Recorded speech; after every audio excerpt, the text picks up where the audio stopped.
जोगेश्वरी मतदारसंघामध्ये दोन्ही शिवसेनेच्या पक्षामध्ये राडा झाला। शिवसेनेच्या उमेदवाराकडून पैसे वाटप होत असल्याचा ठाकरेंच्या शिवसेनेने आरोप केलाय।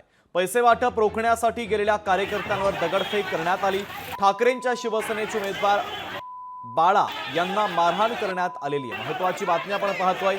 जोगेश्वरी मतदारसंघामध्ये दोन्ही शिवसेनेच्या पक्षामध्ये हा राडा झाला।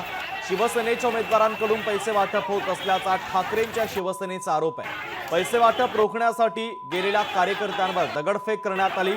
ठाकरेंच्या शिवसेनेचे उमेदवार बाळा यांनाही मारहाण करण्यात आलेली आहे।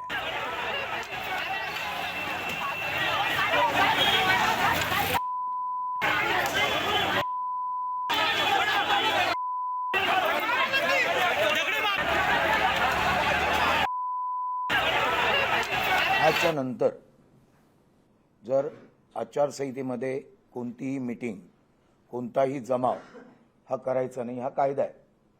आणि असं असताना 100-200 मुलांना घेऊन उमेदवार एखाद्याच्या जागेवरती जो जिथे कार्यरत आहे त्याच्यावरती येतोय, हल्ला करतोय, त्यामध्ये दारू पियालेली लोक आहेत आणि दगडफेक करतायत, मालमत्तेचं नुकसान करतायत। मग ही आदर्श आचारसंहिता कशी आणि हा उमेदवार येऊ तरी कसा शकतो? जोगेश्वरीमध्ये पैशाचं वाटप तर सर्रास सुरूच आहे, पण अशा प्रकारे सुद्धा वाटप करून महिला मतदारांना विकत घेण्याचा प्रयत्न ठिकठिकाणी सुरू आहे।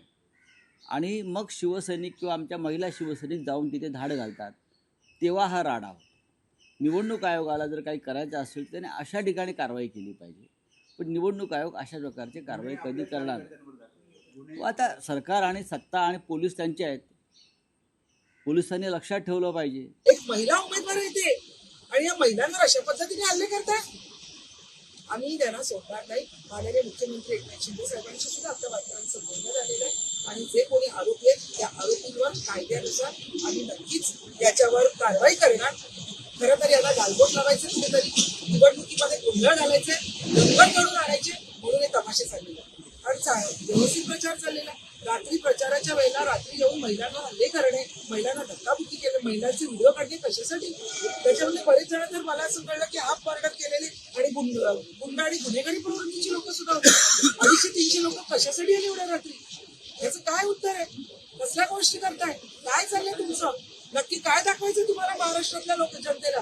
तुम्ही घाबरलेले आहात आणि तुम्ही हरलेले आहात मनाने, तुम्हाला तुमचा पराभव समोर दिसतो म्हणून ही नाटकं चालली।